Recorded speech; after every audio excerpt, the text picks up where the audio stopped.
1/2 hour from now, you'll know enough about the making of the Wizard of Oz and Jeans to win $10,000 in cash if you were a contestant on Hitman.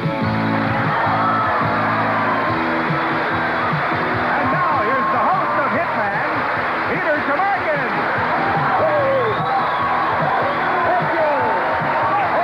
Hello. And welcome to Hitman. Welcome. What you heard at the beginning of the show is true. We're going to make you and our contestants here instant experts on 2 subjects. You see, this is a quiz show. But before the questions start, everybody, you and our players today, will hear all the answers. But before we get to all that, let's meet the contestants who are going to actually play our game. And let's start with Rod. Hi, how you doing? My name is Rod Machado. I live in Manhattan Beach, California. My hobbies are jogging, theater, and politics. And that's about it. Good to have you with us, Rod. And Karen, tell us about yourself. My name's Karen Johnson. I'm an interior decorator, and I love to roller skate. Take all the little kids around the block. Do you interior decorate while you roller skate? Yes, I do. I interior decorate roller skates. That makes you unique, Karen. No, yeah. Nice to have you with us. And Bobby, what's your story? My name is Bobby Fullov, and I'm a paramedic firefighter. I got a wife, 2 loving kids, 5 and 2 years old. All right. Good to have you with us. Welcome to Hitman. All right, let's get on with our show. I promised you that before we asked the questions, we'd give you all the answers. But the answers are in the form of a story. And all the questions we ask in round 1 are going to be based on that story. The story, The Making of the Wizard of Oz, Trouble in Paradise.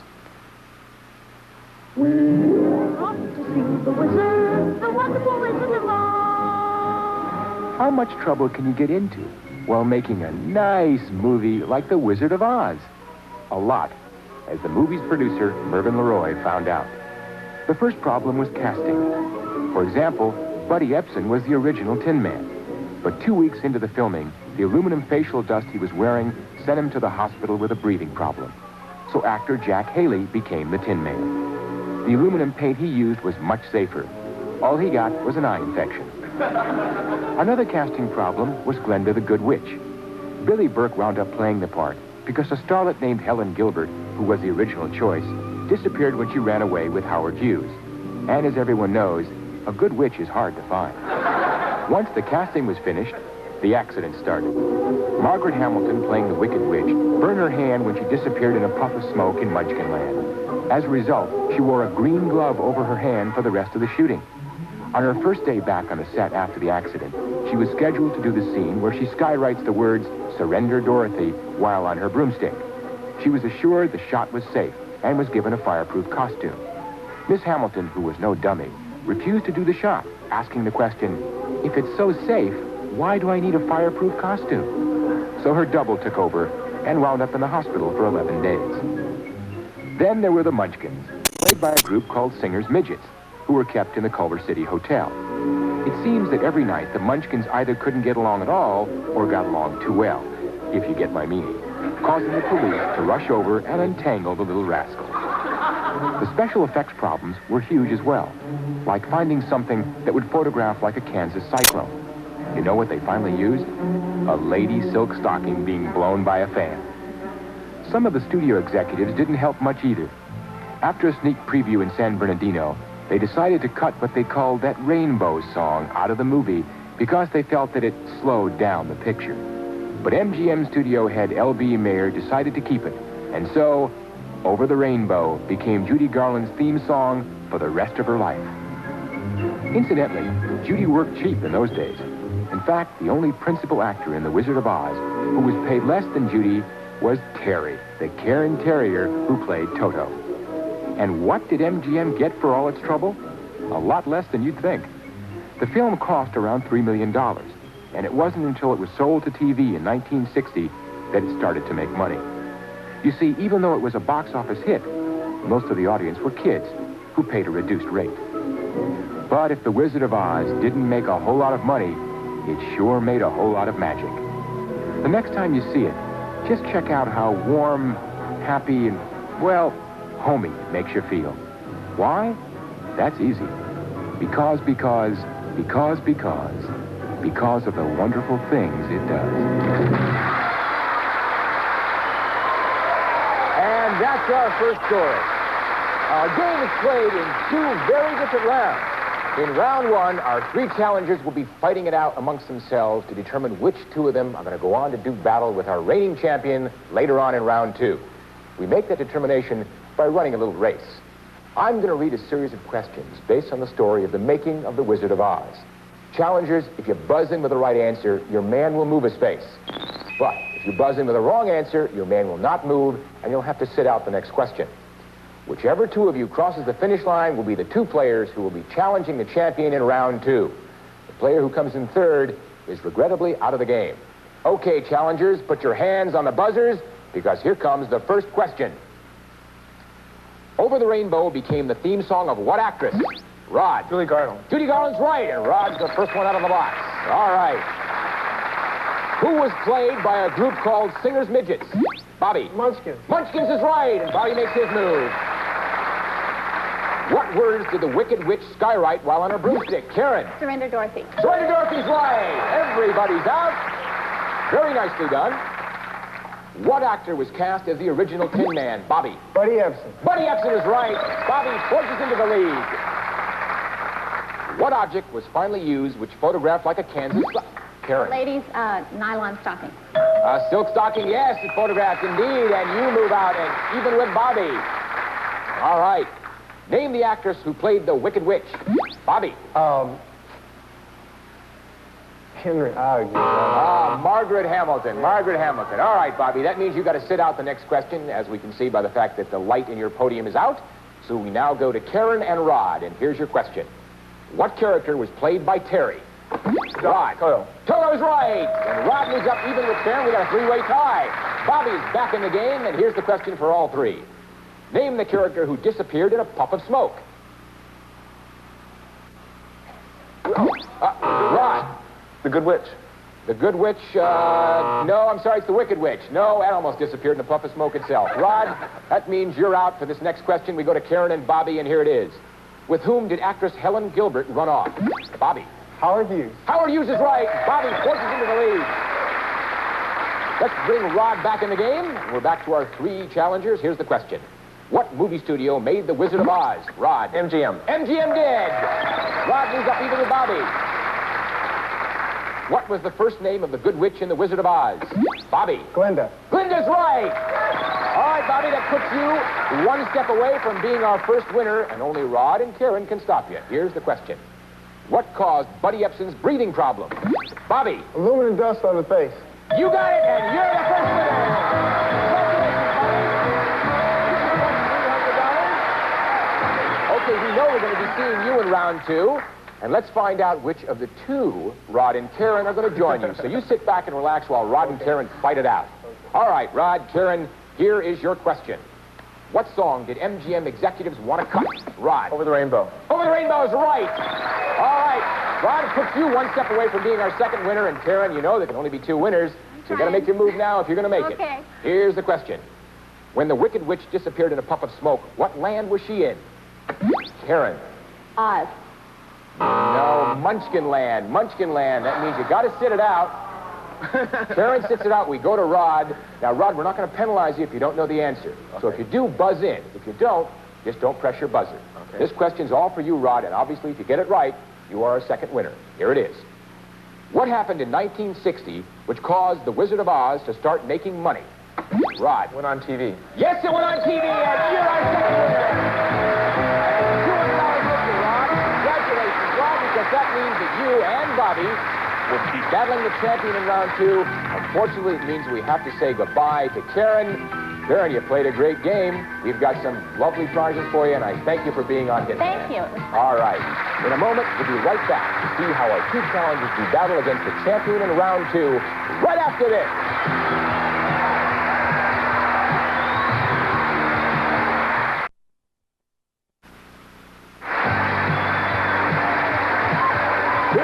For round two of Hitman. Okay, round two is played entirely differently from round one, because in this round, the challengers attempt to unseat the champion.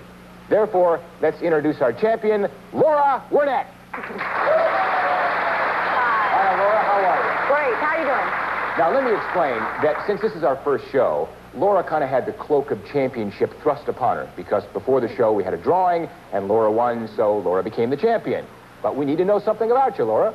Tell us about yourself. I'm a student at UCSB. I study theater arts, and I'm from Sacramento, where I have 6 sisters and 2 brothers. It's a large family. Yes. Well, good for you. Nice to have you with us, Laura. Thank you. And now for round 2, we see a brand new story, and that is Jeans from Buckaroos to Brooke Shields. What does this man have to do with Brooke Shields? Well, if it weren't for this man, Brooke wouldn't be as rich as she is today. You see, this is the man who invented jeans, Levi Strauss. In 1853, Strauss, a German immigrant, arrived in San Francisco loaded with dry goods he planned to sell to the miners of the gold rush. Strauss discovered there was a need for a durable pair of work pants for miners, so he began making pants out of canvas cloth. But he soon switched from canvas to another fabric, a tough cotton weave called denim. From the beginning, most miners called them Levi's, but the reason why these trousers were also called jeans was because people confused the denim with another fabric being made in Genoa, Italy. Jeans comes from the word Genoa. The use of copper rivets to reinforce pockets began in Levi jeans, but back pocket rivets were later removed as they scratched furniture and saddles. A crotch rivet was also removed after a Levi's executive crouched too long before a campfire and discovered that copper conducts heat. Live and learn. As the years went by, other people got into the jean business, but the basic design stayed the same until after World War II, when the button fly was replaced to a large extent by the zipper. This was because Easterners didn't like fiddling with the front buttons. By the 1950s, Hollywood put on blue jeans. James Dean in the film Rebel Without a Cause and Marlon Brando in The Wild One donned blue jeans and made them a symbol of young revolt. Despite their anti-establishment image, their popularity increased. Even young Republicans loved blue jeans. The 1970s saw the beginning of the designer jean, which were mostly recognizable by the labels on the back pocket. It was a good place to put labels, since that's where everyone was looking anyway. With the coming of the designer jean came a new wrinkle, the invisible designer. Take Sergio Valenti, for example, a gorgeous Italian designer who races around the Riviera in a sports car. Right? Forget it. There is no such person. Sergio Valenti is just a made-up company name. You won't find a Mr. Jordache either.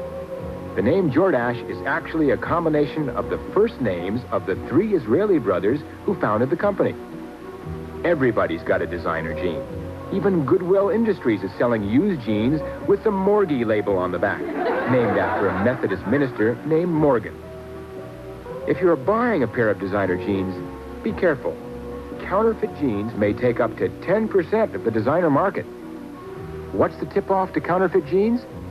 Usually, it's the improperly sized label on the back. One thing's for sure, jeans are an American institution. If you don't believe it, listen to this. On the average, last year, every man, woman, and child in America bought 3 pairs of jeans.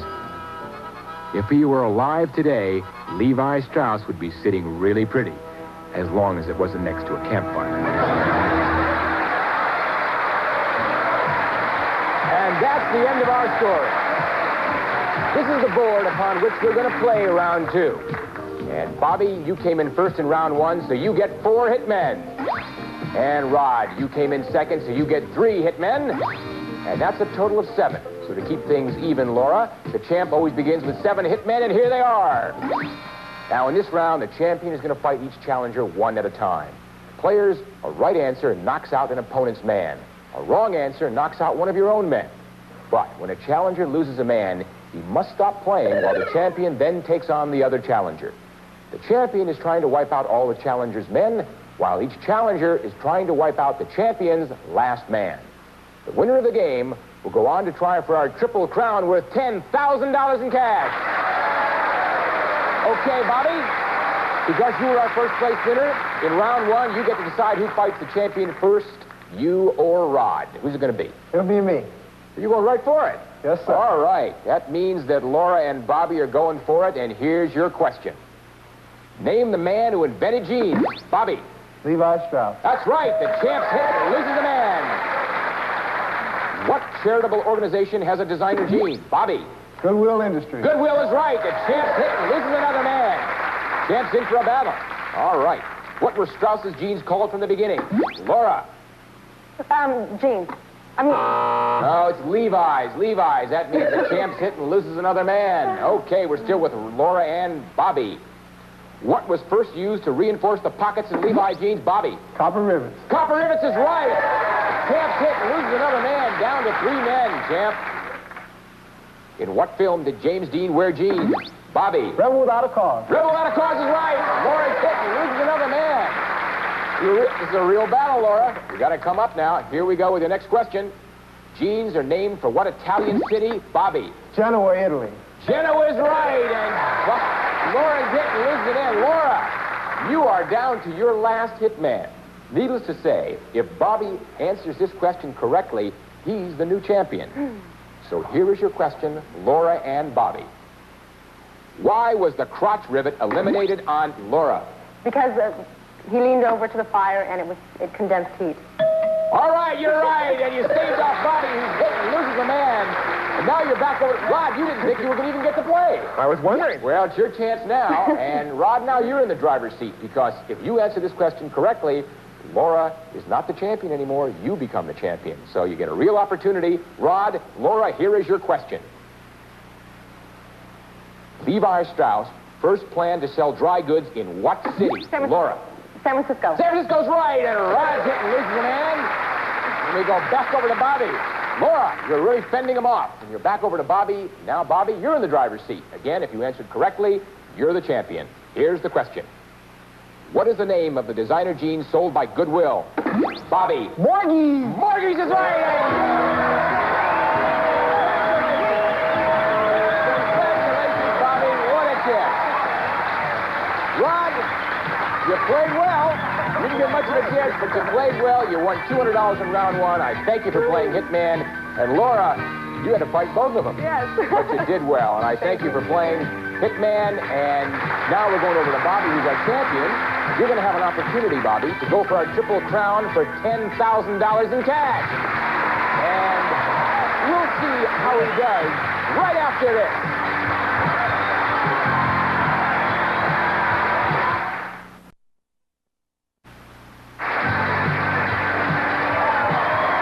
All right, now it's time for our Triple Crown. Bobby, the game is going to last 60 seconds. On that board over there, you see 8 columns. In each column is a number of circles. Column number 5 has 3 circles. You call out a column, and I'll read you a question based on either of the 2 stories you've heard today. If you're right, you'll change the first circle in that column into a money man, and I'll read you another question. And I'll keep on reading you questions until you've changed every circle in that column into a money man, or until you make a mistake. Now, if you make a mistake or pass on a question, you've got to call out another column. You fill up 1 column with money men, you win $1,000. You fill up 2 columns with money men, you win $2,000. And you fill up 3 columns with money men, you win $10,000 in cash. But you're not going to see how many circles are in each column, because we're going to turn your back to the board while we set the board's pattern. All right, set the board.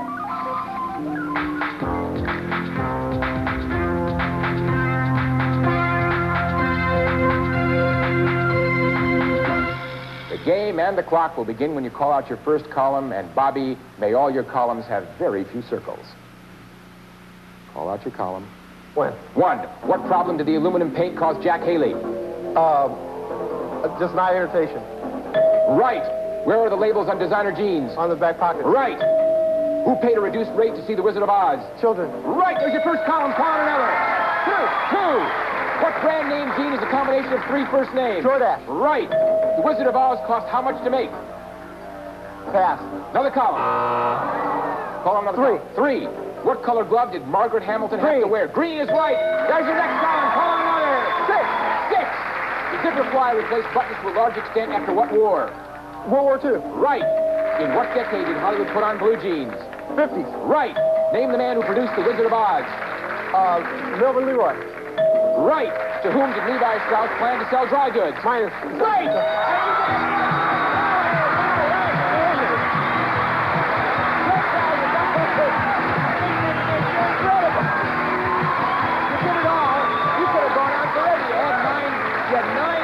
left. Unbelievable. 9 seconds left. You could have gone on all night. Terrific $10,000. We'll be right back.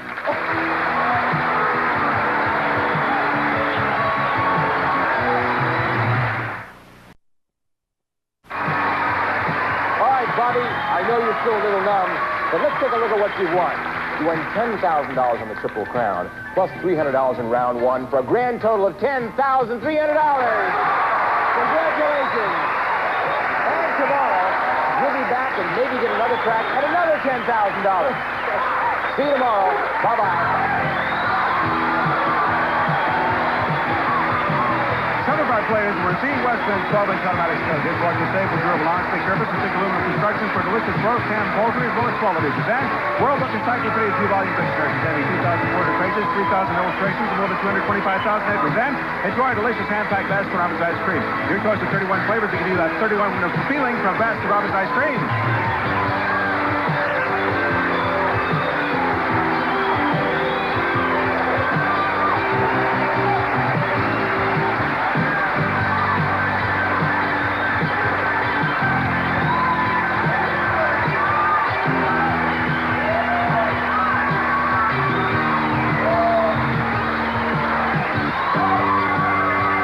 Due to technical difficulties, a portion of the program not affecting the outcome of competition was edited.